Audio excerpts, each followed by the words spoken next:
पूर्व आईपीएस अधिकारी अमिताभ ठाकुर ने अब यूपी के डीजीपी से फेयरवेल की मांग की है। उन्होंने कहा है कि ये तो मेरा अधिकार है, डीजीपी कार्यालय का कर्तव्य बनता है कि मुझे पारंपरिक रूप से विदाई दी जाए। आपको बता दें कि यूपी के चर्चित आईपीएस अधिकारी रहे अमिताभ ठाकुर को समय से पहले रिटायर कर दिया गया है।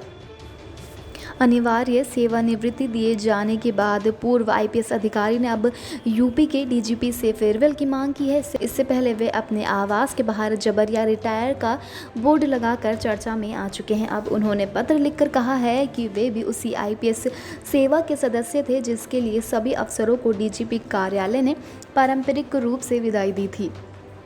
पूर्व आईपीएस अफसर अमिताभ ठाकुर ने पत्र लिखा है कि मैं भी उसी आईपीएस सेवा का सदस्य था जिसके सभी अफसरों को डीजीपी कार्यालय ने पारंपरिक रूप से ये विदाई दी।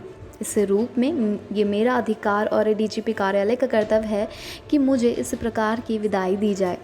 उन्होंने कहा कि मुझे अभी तक विदाई देने के संबंध में अब तक कोई कार्रवाई नहीं हुई है, जबकि ये माह बीतने को है।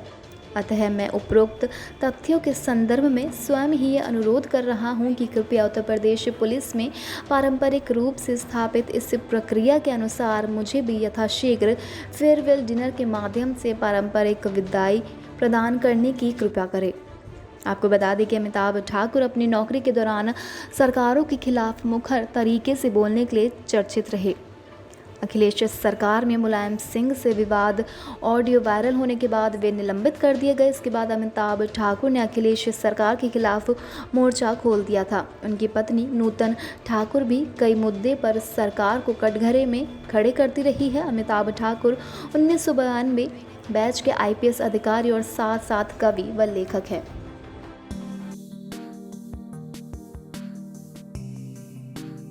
Subscribe to our YouTube channel and press the bell icon to get the latest updates.